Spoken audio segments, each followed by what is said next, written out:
Hello. कैसे हैं आप लोग? आज हम स्टार्ट करेंगे मोनोपोलिस्टिक कंपटीशन।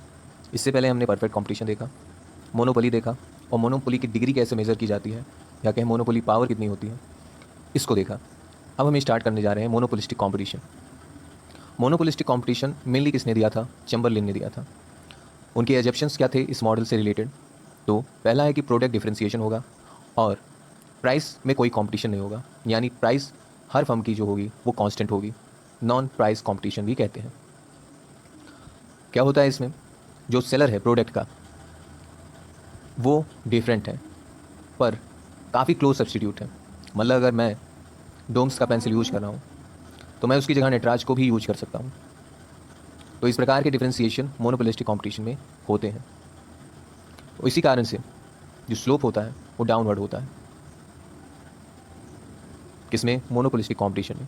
यहाँ एक बात ध्यान रखने की है कि जो प्रोडक्ट डिफरेंशिएशन है ये एक रिजल्ट हो सकता है उस प्रोडक्ट का भी, उस प्रोडक्ट की कैरेक्टरिस्टिक्स से भी। यानी कि टूथपेस्ट हर कोई बेचता है, उसमें कोई सॉल्ट ऐड कर दे तो इस प्रकार से उस टूथपेस्ट में डिफरेंशिएशन ऐड हो जाएगा, और इससे जो डिफरेंशिएशन आया है इसमें सेलिंग कंडीशन में भी अंतर आ जाएगा। अब जो लोग टूथपेस्ट में नमक के साथ बेहतर मानते हैं वो नमक वाली टूथपेस्ट के साथ जाने लगेंगे, इस थोड़े से ही प्रोडक्ट डिफरेंशिएशन के कारण से। जो उद्योग हैं ये काफ़ी हद तक एक्सपेंडिचर करती हैं एडवर्टाइजमेंट पे। आप देखते होंगे कि कोलगेट के, पेंसिल्स के भी, इन सब के प्रचार आते हैं टेलीविज़न पे, मोबाइल पे, यूट्यूब पे। इससे क्या होता है? जो सेलिंग कास्ट होती है ये बढ़ती है, क्योंकि प्रमोशन में पैसा खर्च हुआ है। और प्रमोट करेंगे इससे क्या होगा कि ज़्यादा से ज़्यादा लोग जानेंगे, ज़्यादा से ज़्यादा लोग जानेंगे तो मार्केट बढ़ेगी, मार्केट बढ़ेगी तो क्या होगा? इनके जो प्रोडक्ट हैं ज़्यादा बिकेंगे, इनकी डिमांड जो है ज़्यादा बढ़ेगी। तो मार्केट में ये चीज़ें उपलब्ध तो हैं, इसके कॉम्पिटिटर भी उपलब्ध हैं, पर चूँकि एडवर्टाइजमेंट कोलगेट का ज़्यादा हुआ है तो सबसे ज़्यादा क्या बिकेगा? कोलगेट बिकेगा। ऐसे एक्सपेंडिचर से क्या होता है? डिमांड कर्व में चेंज आता है। जैसा मैंने कहा, मान लीजिए डिमांड कहाँ था? डिमांड यहाँ था, एडवर्टाइजमेंट के कारण से काफ़ी लोग जाने। अब डिमांड कहाँ चला गया? यहाँ चला गया, D1 से D2 पर चले चला गया। इससे क्या होगा? ये कॉस्ट कर्व को भी चेंज करेगा, कॉस्ट में भी चेंज आए। एडवर्टाइजर में भी जब खर्चा हो रहा है तो जुड़ेगा ही कॉस्ट में। ऐसा तो है नहीं कि डिमांड अपने आप खींच के चली आई हो। इसी प्रकार जो सेलर हैं वो इनफ पैसे खर्च करते हैं प्रॉफिट को मैक्सिमाइज करने के लिए। एडवर्टाइजमेंट पे काफ़ी सारा पैसा ये खर्च करते हैं किस चीज़ के लिए? कि इनका प्रोडक्ट ज़्यादा से ज़्यादा बिके। इनका प्रोडक्ट ज़्यादा से ज़्यादा बिकेगा तो क्या होगा? प्रॉफिट ज़्यादा से ज़्यादा इन्हें मिलेगा, क्योंकि बाज़ार में उसी दाम पे वैसा ही प्रोडक्ट हर कोई देने को तैयार है। पर जब इन्हीं का प्रोडक्ट बिकेगा तो प्रॉफिट इन्हीं का होगा। इसके अलावा चैम्बरलिन ने माना है कि मार्केट में मोयोपिया है। मोयोपिया से क्या मतलब है? कि लॉन्ग रन में, जो कि शॉर्ट रन से बने हुए हैं एक प्रकार के, यानी कि जब शॉर्ट रन एक प्रकार का हो जाए लॉन्ग समय के लिए उसे लॉन्ग रन कह रहे हैं, ठीक है। और जो डिसीजन लिया जाता है एक पीरियड में वो इम्पैक्ट नहीं करेगा डिसीजन को दूसरे को। क्या मतलब समझा आपने? कि मार्केट में कोई एक फर्म है, फर्म ए, और कोई फर्म है फर्म टू, ये कोई डिसीजन ले रही है तो इसका फ़र्क फर्म टू पे नहीं पड़ेगा।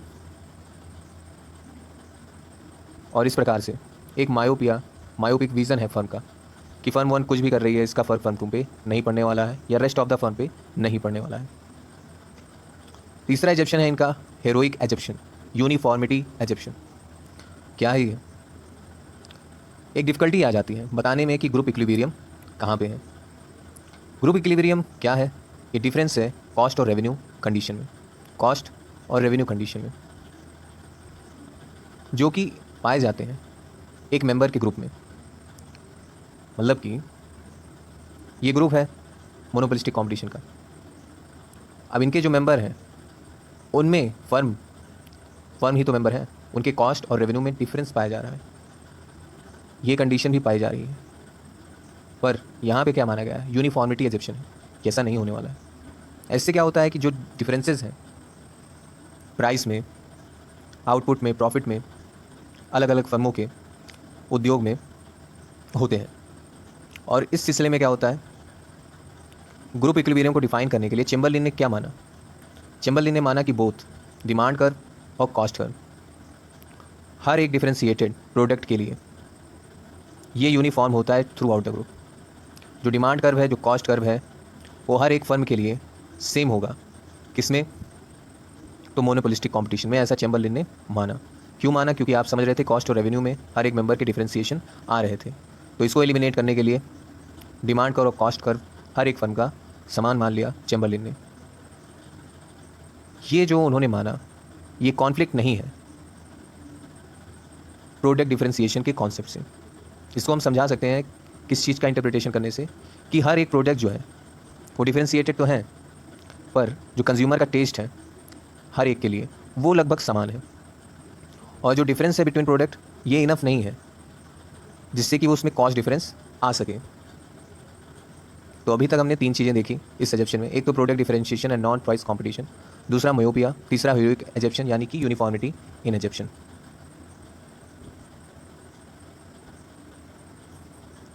हीरोइक एजप्शन को हम थोड़ा और गहरे में समझते हैं। हीरोइक एजप्शन में हमने देखा कि डिमांड कर्व और कॉस्ट कर्व परफेक्ट कॉम्पिटिशन में हर एक फर्म के लिए समान है। ये फर्म ए था और फर्म 2 के लिए भी यही सिचुएशन है, राइट।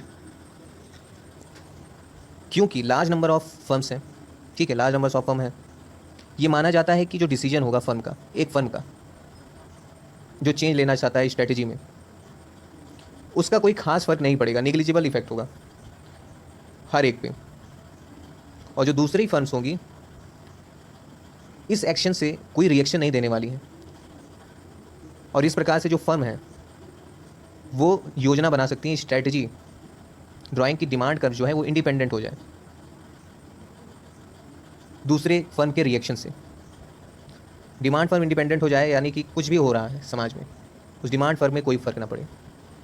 मतलब कि कोई फर्म है, उसने अपना प्राइस कम कर दिया, 100 फर्म है, एक फर्म ने अपना प्राइस कम कर दिया, तो इससे डिमांड बढ़नी नहीं चाहिए। ऐसा होना चाहिए कि डिमांड स्थिर रहे। इसके लिए क्या किया गया है? इसके लिए डिमांड कर्व की योजना की गई है, एडी कर्व होना चाहिए। पर जब एक फर्म योजना बनाती है एक्शन का डीडी कर्व को मानते हुए, जो दूसरी फर्म होती हैं वो रिएक्ट करती हैं इस डिसीजन पे वास्तविकता में, और जो दूसरी फर्म होगी वो भी चेंज ला सकती हैं उनकी स्ट्रेटजी में। अगर वो चेंज लाएंगी उसी सेम फैक्टर से और इंड्यूस करेंगी फर्म को चेंज के लिए, और दूसरे फर्म भी चेंज करेंगे, किस लिए करेंगे? मैक्सिमाइज देयर ओन प्रॉफिट, अपने प्रॉफिट को मैक्सिमाइज करने के लिए। और ऐसे में जो मार्केट शेयर है डिमांड का, डीडी जो है वो एक्चुअल डिमांड कर्व फर्म का देगा, पर सबका इफेक्ट जोड़ने के बाद, यानी कि कोई एक बंदा कुछ चेंज ला रहा है तो दूसरे बंदे भी उसमें चेंज लाएंगे, और जब सब ये चेंज लाने लगेंगे तो वो जो चेंज एक्चुअल में आया है वो किसी काम का नहीं रहेगा फर्म में। और इस प्रकार से हीरोइक एजप्शन या कहें सिमेट्रिक एजप्शन मार्केट में रहेगा। अब बात करते हैं मोनोपोलिस्टिक कंपटीशन वर्सेस ओलिगोपोली की। क्या है इन दोनों में डिफरेंस? तो मोनोपोलिस्टिक कंपटीशन में क्या होता है कि एक फर्म होती है वो एक्शन लेती है, क्यों? क्योंकि उसके पास क्लोज सब्सटीट्यूट है, यानी कि मेरे पास नटराज है तो उसके पास डोम्स है, मेरे पास नटराज है तो उसके पास डोम्स है। तो ऐसी सिचुएशन में वो प्रयास करता है कि एडवर्टाइजमेंट से क्या करेगा, वो अपना प्रॉफिट बढ़ाने का प्रयास करेगा।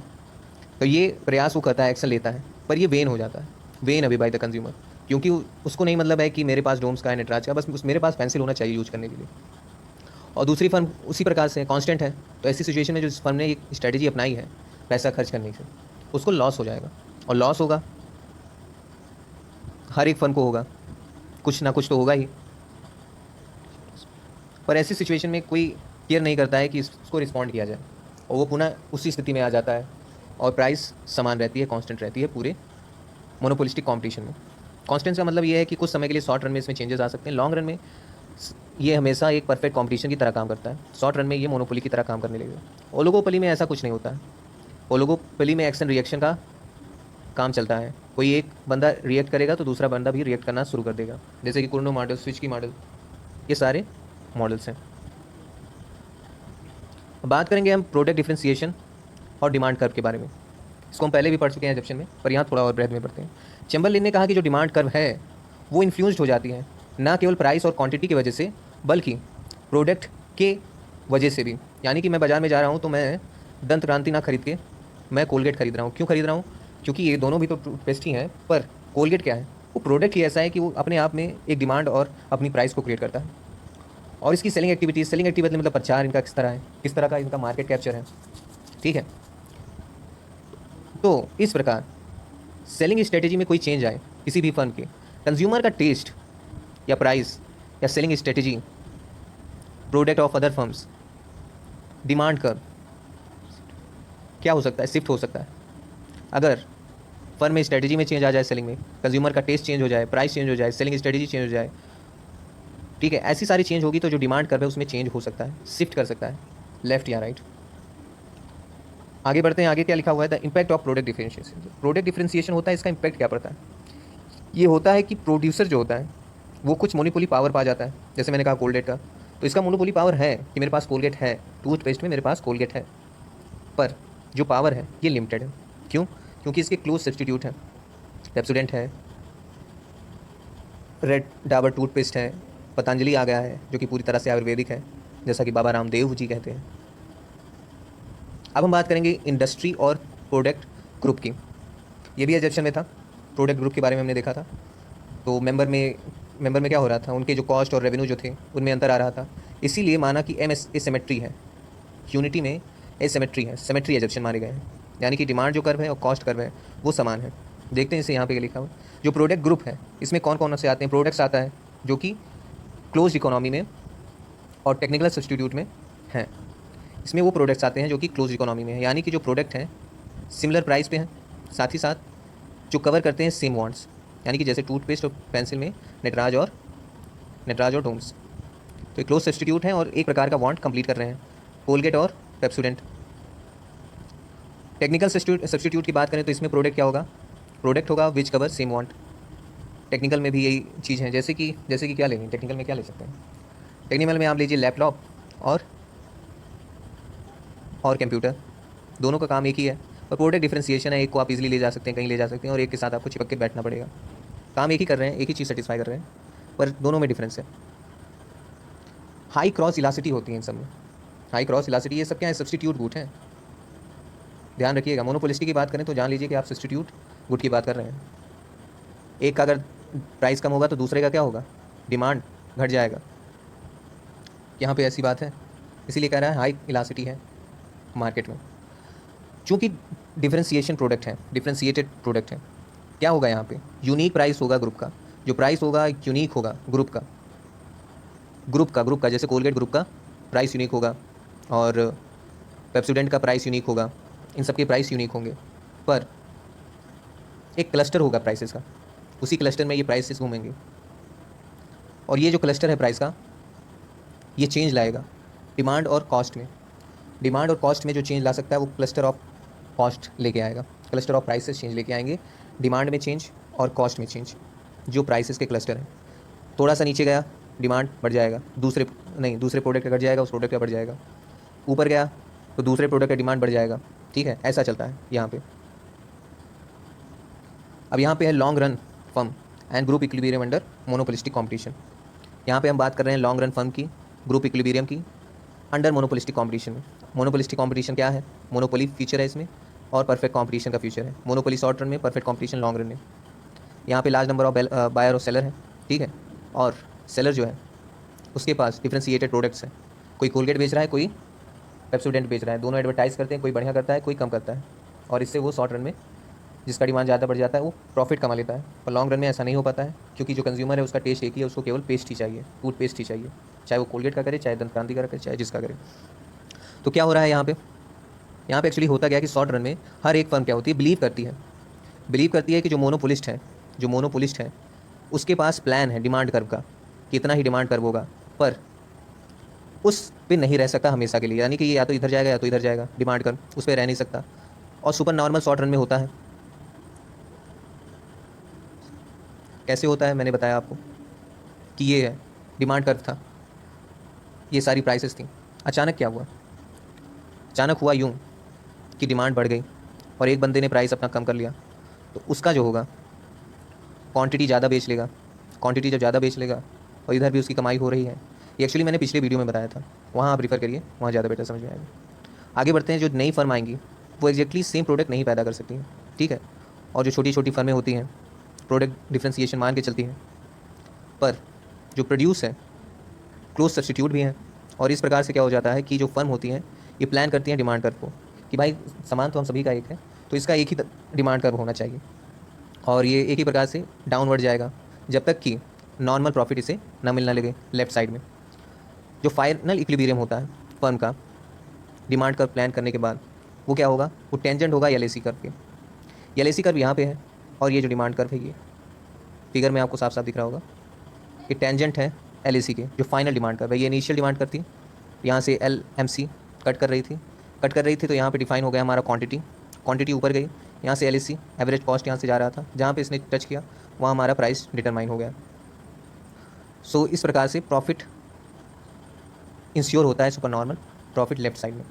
तो बेसिकली ये था हमारा MR, ये था हमारा DD, यहाँ से लॉन्ग रन MC कर्व खींचा गया, क्वांटिटी हमारी डिटरमाइन हो गई, इसको ऊपर ले जा रहे थे तो वहाँ पे डिमांड कर्व से टच कर गया, जहाँ टच करा वहाँ पे प्राइस डिटरमाइन हो गया।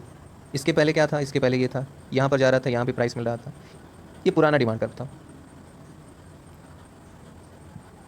कुछ बातें यहाँ पे भी लिखी हुई हैं, वो क्या है। अगली पॉइंट कहती है कि ये ध्यान रखिएगा कि लॉन्ग रन में क्या होता है कि जो फर्म होती है, लॉन्ग रन में जो फर्म होती है मोनोपोलिस्टिक कंपटीशन में क्या कर सकती है, नॉर्मल प्रॉफिट ही केवल बना सकती है, नॉर्मल प्रॉफिट ही बनेगा लॉन्ग रन में, पहले भी बताया था। और ये किसका सिचुएशन है, परफेक्ट कंपटीशन का सिचुएशन बता रहा है कि होता है यहाँ पे लॉन्ग रन में। और क्या होगा, जो प्राइस होगा ये हायर तो होगा और जो आउटपुट होगा ये कम होगा, कुछ इस प्रकार से प्राइस हायर होगी और आउटपुट जो होगा कम होगा। जब हम किससे कंपेयर करेंगे, परफेक्ट कंपटीशन से कंपेयर करेंगे। ये बात है कि नॉर्मल प्रॉफिट रहेगा लॉन्ग रन में, पर जो प्राइस है और जो आउटपुट है ये प्राइस हायर रहेगी, आउटपुट कम रहेगा। ये देखा जा सकता है कहाँ से, सुपर नॉर्मल प्रॉफिट के एग्जिस्टेंस से, जो कि एक मोनोपोली पावर को नहीं दर्शाता है। कैसे, जैसे कि जो वहाँ पे फर्म है वो मोनोपोली पावर है पर सुपर नॉर्मल प्रॉफिट नहीं है। क्या समझ रहे हैं आप कि ये क्वांटिटी और प्राइस को तो डिटरमाइन कर रहा है मोनोपोलिस्टिक कंपटीशन, पर जो प्रॉफिट है वो कौन डिटरमाइन कर रहा है, वो मार्केट द्वारा डिटरमाइन कराया जा रहा है। और ऐसी सिचुएशन में क्या हो रहा है कि ये मोनोपोली नहीं है, ये क्या है, मोनोपोलिस्टिक कंपटीशन है। अगर ये खुद डिटरमाइन कर देता, मोनोपोलिस्टिक कंपटीशन वाला मोनोपोलिस्टिक डिटरमाइन करता कि मेरी प्रॉफिट क्या होगी, तो ये मोनोपोली बन जाता। पर ये डिटरमाइन करने वाला कौन है, मार्केट है। ये केवल क्वांटिटी डिटरमाइन कर रहा है और प्राइस को डिटरमाइन कर रहा है। हालांकि ये खूबी तो है कि क्वांटिटी को डिटरमाइन कर सकता है, प्राइस को डिटरमाइन कर सकता है।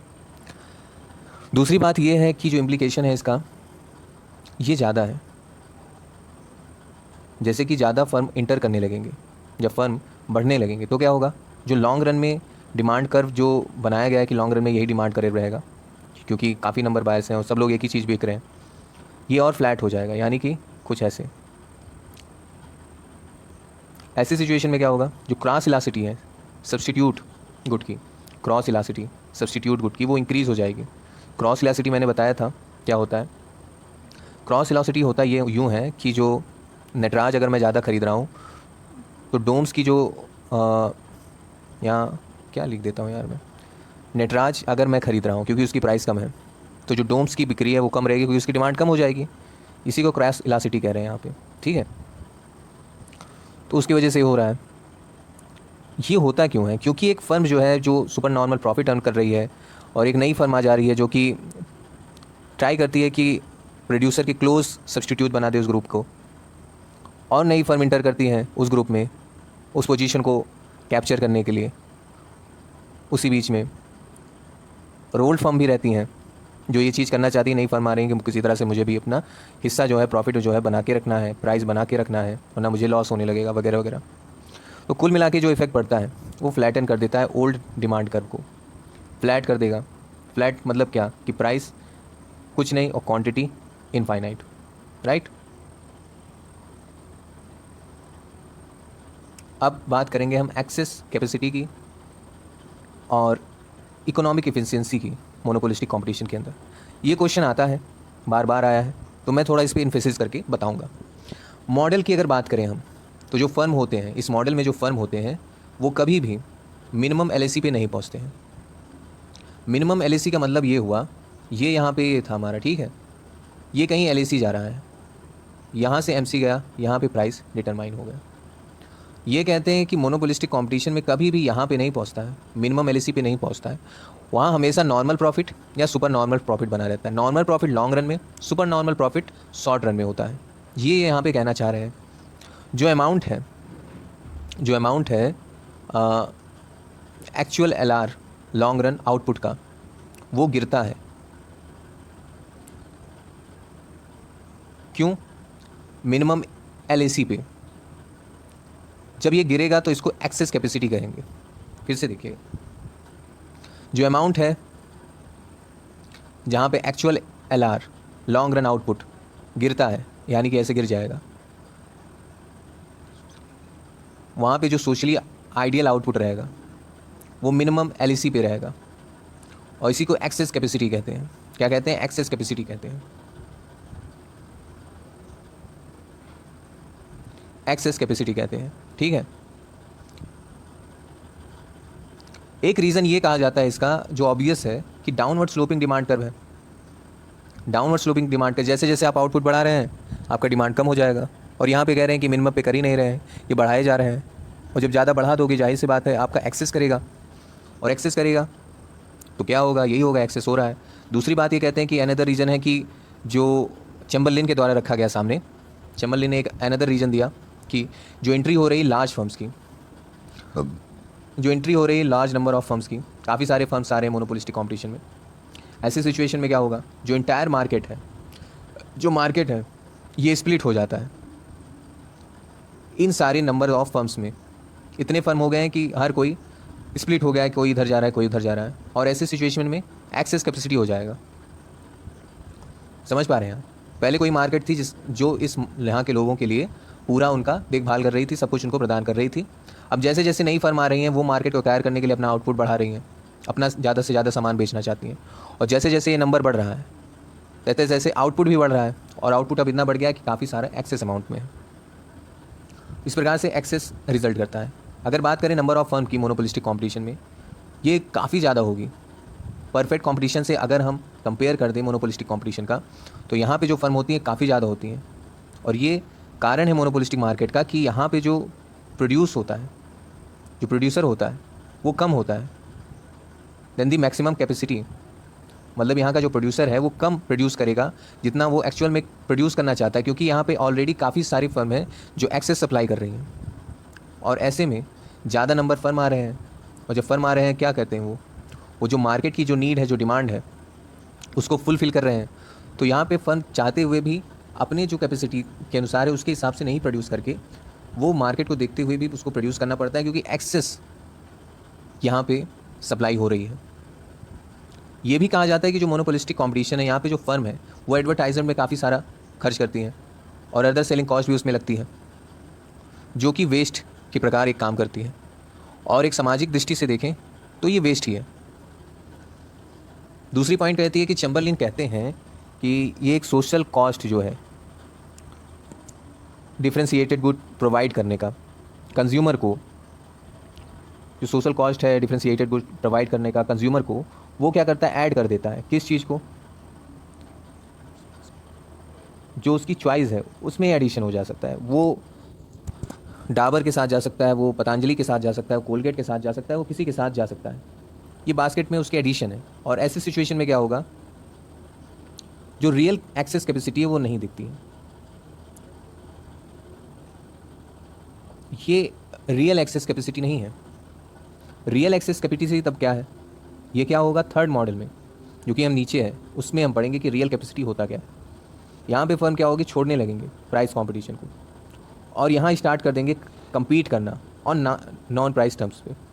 जहाँ पे प्राइस से कोई लेना देना ना हो, वहाँ वो compete करना शुरू कर देंगे, और काफ़ी सारा डिफरेंशिएशन ये बढ़ा देंगे। जैसे कहा मैंने, सॉल्ट ऐड कर देंगे, सॉल्ट ऐड करने के बाद तुलसी ऐड कर देंगे, फिर नीम ऐड कर देंगे। इतना डिफरेंशिएशन बढ़ा देंगे कि वो मार्केट में आए ज़्यादा से ज़्यादा, क्योंकि एक्सेस कैपेसिटी है, कोई लेना नहीं चाहता, एक्सेस कैपेसिटी है। वो कैसे हो सकता है? प्राइस तो काम ही ख़त्म करो पहले, उसके बाद कुछ ज़्यादा डिफरेंशिएशन करो, पैदा करो, और प्राइस कॉम्पिटिशन की कमी की वजह से, ना होने की वजह से क्या होगा, फर्म मान लेंगे कि जो डिमांड कर्व है वो इररेलिवेंट हो गया।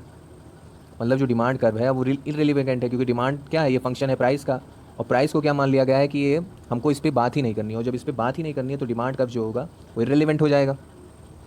और ऐसे सिचुएशन में जो डिमांड कर्व है वो E2 पे होगा, जो कि E2 पे है डिमांड कर्व। यहाँ पे क्या होगा, फर्म अब क्या करेंगी, नीचे चली जाएंगी, इस डिमांड कर्व से नीचे चली जाएंगी। यहाँ पे था, अब यहाँ पे चली आएंगी, DD से DD2 पे चली आएंगी, और यहाँ पे E2 आ जाएगा। ऐसी सिचुएशन में क्या होगा, यहाँ पे इक्विलिब्रियम पॉइंट दर्शाएगा, और जो डी कर्व है ये टेंजेंट होगा LAC के, इसको हम पहले भी देखे थे, LAC ऐसे जाता है और डिमांड कर्व ऐसे इसके टेंजेंट होता है, ठीक है। तो इसके टेंजेंट होगा, पुराने वाली DD कर्व से नहीं, ठीक है। जो गैप आ रहा है इन दोनों के बीच में, इन दोनों पॉइंट में, E2 और E3 के बीच में, ये कौन सा गैप है, इसी गैप को चैम्बरलिन कहते हैं एक्सेस कैपेसिटी। और इस प्रकार से चैम्बरलिन के हिसाब से जितने समय तक प्राइस कंपटीशन मोनोपोलिस्टिक मार्केट में है वहाँ पे नो एक्सेस कैपेसिटी है, और जब नहीं होगा तो एक्सेस कैपेसिटी अपने आप आ जाएगा, अपने आप दिखने लगेगा।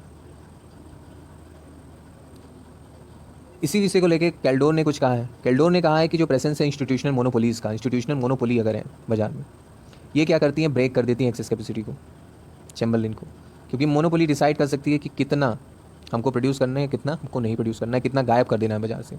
तो जो इंस्टीट्यूशनल मोनोपोली है ये एक प्रकार से कॉस्ट एडवांटेज पे हो सकती है, या फिर एडिशन लॉयल्टी कर सकती हैं कस्टमर को। कुछ भी जो कि सुपर नॉर्मल प्रॉफिट की तरफ कॉम्पीट ना किया जा सके। कैसे ये कर सकती हैं, उनको पेटेंट दिखा के, क्योंकि ये सरकार द्वारा दिया गया है, इससे बेटर कुछ नहीं है, ऐसा करके। और इस प्रकार से वर्क करते हुए ये एक्सेस कैपेसिटी को रिड्यूस कर देंगी, और कुछ ही समय में क्या होगा कि जो इंक्रीज है डिग्री ऑफ इनपरफेक्टनेस में, वो क्या हो जाएगा, वो मेक करेगा डिमांड कर्व को और स्टीपर कर देगा, ये था और स्टीपर कर देगा, और जब स्टीपर कर देगा तो ये और कैपेसिटी, एक्सेस कैपेसिटी जनरेट करेगी। ये जो इम्पैक्ट है ये एम्बिगुअस है, ठीक है। कैल्डोर कहते हैं कि इस पॉइंट पे भी ये पॉइंट करते हैं कि इकोनॉमिक्स ऑफ स्कोप, यानी कि प्रोड्यूसिंग डिफरेंट प्रोडक्ट्स, आप काफ़ी प्रकार के प्रोडक्ट्स उत्पादित कर सकते हैं। मतलब कि पेंसिल था, पेंसिल में रबड़ भी लगा दिया, एक साइड उसमें छेद करके कटर भी लगा दिया है, और शकलक बुम्बी भी लगा दिया है उसमें। तो इस चीज़ की बात भी करते हैं, और कोई रिड्यूस कर सकता है कैपेसिटी को इस प्रकार से, पर प्रोडक्शन पे स्विच करना उसमें कुछ कॉस्ट लगेगा, और ये प्रिवेंट करता है इस चीज़ को। आप कोई नई टेक्नोलॉजी को अपनाना चाहेंगे, इस पर कॉस्ट लगेगा तो आप पीछे हटना चाहेंगे। दूसरा वे क्या है कि जो मोनोपोलिस्टिक कंपटीशन है, ये किसी प्रकार का इफ़िशियंसी मार्केट नहीं क्रिएट करता है, क्योंकि MC जो है, MC कंडीशन है, ये नहीं मिलती। MC equal to MR, MC equal to P, P equal to MC नहीं मिलता है यहाँ पे। और इसी को कहते हैं कि एलोकेटिव इफ़िशियंसी, इनएफिशिएंसी। यहाँ पे इनएफिशिएंसी होती है एलोकेशन में, और इस प्रकार से ये और डेड वेट लॉस को बढ़ावा देता है सोसाइटी में। मतलब जो चीज़ें बिक ही नहीं पा रही हैं उसी को कह रहे हैं डेड, उनका वेट भी है पर लॉस हो चुके हैं, ख़त्म हो गए, कोई काम नहीं। कैल्डोर इस बात पे भी पॉइंट आउट करते हैं कि इस प्रकार से क्या होगा, जो नई एंट्री है, जो डिमांड है फर्म की आउटपुट की, क्या हो जाएगा, रिड्यूस हो जाएगा। नई फर्म है, ये भी रिड्यूस हो जाएंगे, और इस प्रकार से ये मूव करेंगे कॉस्ट स्ट्रक्चर एज वेल। इस प्रकार से जो कॉस्ट है उसमें भी खास तौर पे गिरावट आएगी। इससे क्या होगा, और नई फर्म आ रही है तो बढ़ावट भी आ जाएगी, इससे इंक्रीज मिलेगा प्राइस में, प्रोडक्ट का जो प्राइस है उसमें इंक्रीज़ आएगा, क्योंकि नई फर्म अब नहीं आ रही, तो कोई अब चेंज नहीं रहेगा, चैलेंज नहीं हो गया। और जो प्रॉफिट लॉस्ट हुआ था ये कंज्यूमर के लिए गेन नहीं है, पर वेलफेयर लॉस को सोसाइटी के, ये मोर इनएफिशिएंट बन जाता है। जो लॉस हुआ है वेलफेयर को देखते हुए, ये सोसाइटी के प्रोडक्शन के लिए एक इनएफिशिएंसी है। ये मॉडल है, सेकेंड मॉडल है price competition among incumbent allowed but entry not allowed. तो ये आप देख रहे हैं प्राइस है और नीचे क्वांटिटी है। ये डिमांड D1 था, यहाँ पे इक्विलिब्रियम हमें मिल रहा था E1, फिर डिमांड D1 था, यहाँ पे E2 मिल रहा था, फिर आया हमारा DN, यहीं से हमारा LAC कट जा रहा है, जहाँ काट रहा है वहाँ पे E3 है, ये डिमांड DD है। समझाने का क्या प्रयास किए हैं कि मानते हैं कि कोई इनिशियल फर्म है जिसकी इक्विलिब्रियम E1 पे है, E1 पे थी, और यहाँ पे जो सेल है वो लेस देन है प्रॉफिट मैक्सिमाइजेशन क्वांटिटी। तो ऐसे में प्रॉफिट मैक्सिमाइजेशन पॉइंट कहाँ होगा? ये सोचता है कि मैं अगर रिड्यूस कर दूँ प्राइस P2 से P1 पे तो क्या होगा, P1 से P2 पे, तो मुझे प्रॉफिट आना स्टार्ट कर देगा। पर होता क्या है, ये हायर क्वांटिटी की तरफ बढ़ता है, प्राइस को भी नीचे करता है अपनी ओरिजिनल डिमांड कर पे ही। होता है ऐसा, रिड्यूस करता है प्राइस को। आगे जब चलता है रियलिटी में क्या होता है, जो सारी फर्म है एक ही चीज़ समझती है कि मुझे भी यही करना चाहिए, और ऐसे में क्या जो मूवमेंट जो उसने लिया था ये हो नहीं पाता है डिमांड कर्व के लिए। और जो DD है फर्म का, वो E2 पे पहुंच जाता है। E2 पे पहुंचने के बाद क्या होगा, अगले पीरियड में मोयोपिया इजेप्शन की वजह से जो फर्म है ये होप छोड़ देंगी, ये छोड़ेंगी कि जो कट है उनके प्राइस में D1 कर्व में, everyone cut the price an action movement is again DD curve. मोयोपिया में होता है कि मानते हैं कि कुछ होगा नहीं, मैं केवल अकेला ले रहा हूँ, पर सब लोग ले लेते हैं और पुनः फिर से डिमांड कर नीचे चला जाएगा और टेंजेंट हो जाएगा LAC के। ये LAC जा रहा था उसके टेंजेंट हो गया। अब यहाँ पे क्या होगा, जो फर्म है यहाँ पे इंसेंटिव है प्राइस को फर्दर कट करने का, कोई नया इंसेंटिव इनके पास बचा नहीं है। क्यों नहीं बचा है? क्योंकि अब जब ये कट करेंगे तो इनको कोई प्रॉफिट नहीं मिलने वाला है। अब ये जितना लगा रहे हैं उतना ही ये पा रहे हैं। ये तीसरा मॉडल है। तीसरे मॉडल में ये कह रहे हैं प्राइस कंपटीशन के बारे में, इनकम्बेंट के अंदर will as free entry allowed. एक मूवमेंट स्टार्ट होती है किसकी तरफ, DD कर्व के तरफ स्टार्ट होती है। DD कर्व की तरफ जब स्टार्ट होगा तो प्राइस जो कंपटीशन है वो देखने को मिलेगा। जो नई फर्म आई है, नई फर्म आएंगी तो प्राइस कंपटीशन स्टार्ट हो जाएगा, आगे नीचे ऊपर दाएं बाएं, और इस कारण से जो DD है उसमें शिफ्ट मिलेगा। ये इस बात को इंडिकेट कर रही है कि फ्री एंट्री है मार्केट में और एग्जिट भी है।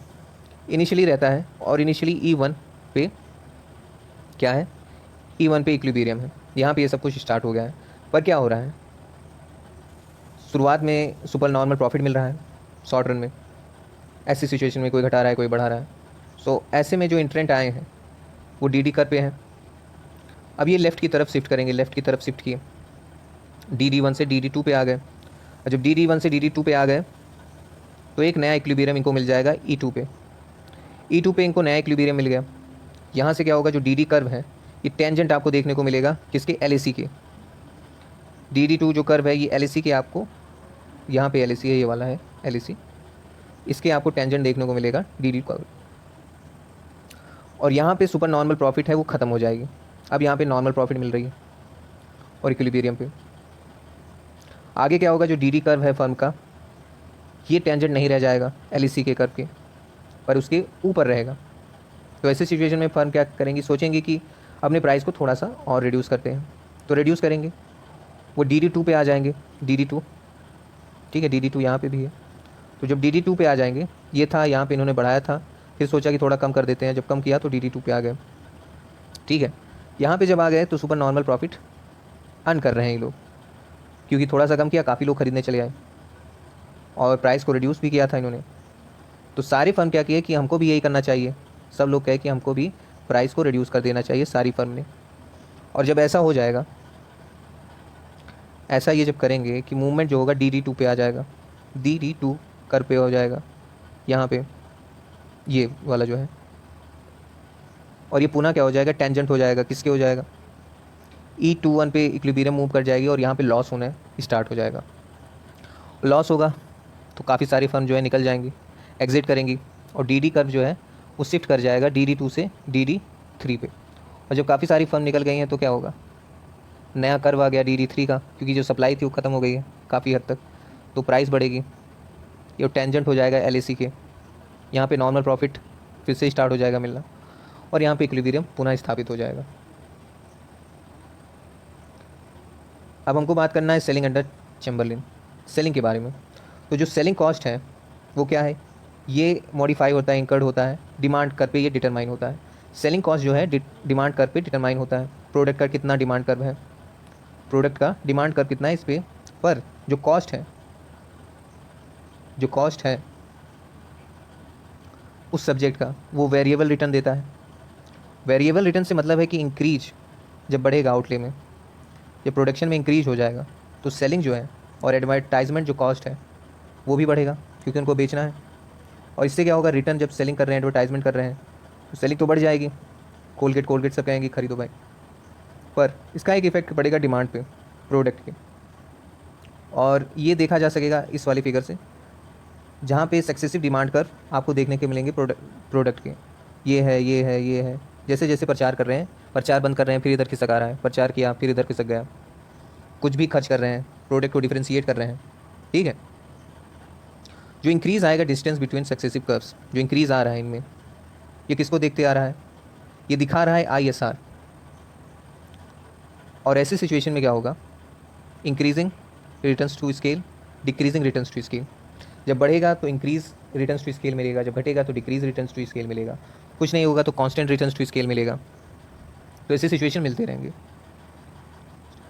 और इस प्रकार से जो एवरेज सेलिंग कॉस्ट है यू शेप की रहेगी, घटेगा समान रहेगा, बढ़ेगा, घटेगा समान रहेगा, बढ़ेगा, कुल मिला के यू शेप हमको मिलेगा, यानी डिक्रीजिंग कांस्टेंट और इंक्रीजिंग रिटर्न्स टू स्केल से यू शेप हमको मिल जाएगा।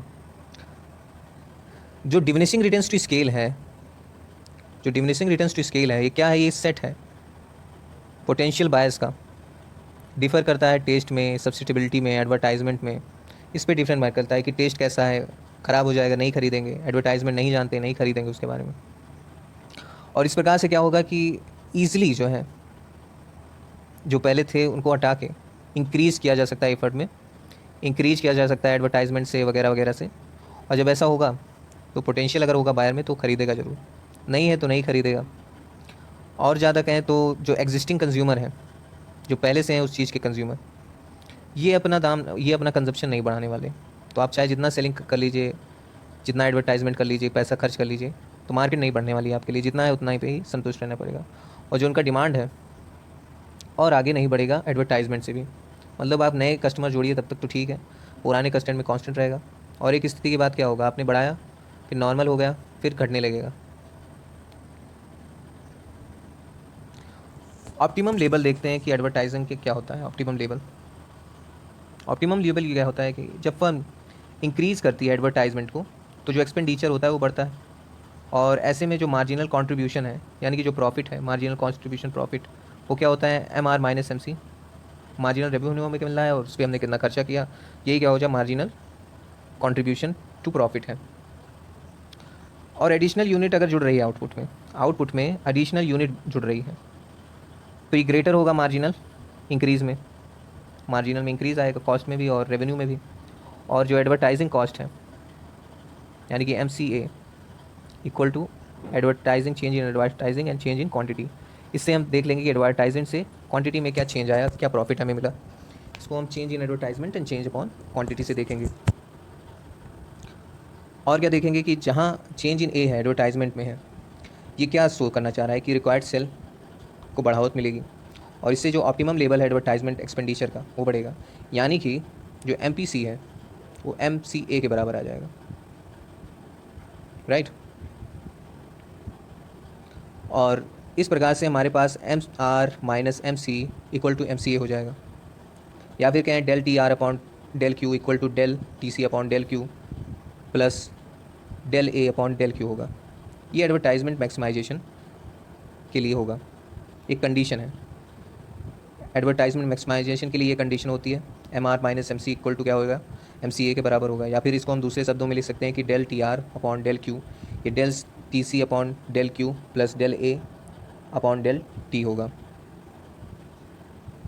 अगर मार्जिनल एडवर्टाइजिंग कॉस्ट को हम जोड़ दें MC में, तो क्या होगा, हम पाएंगे कि MC जो है वो MR कंडीशन के बराबर है।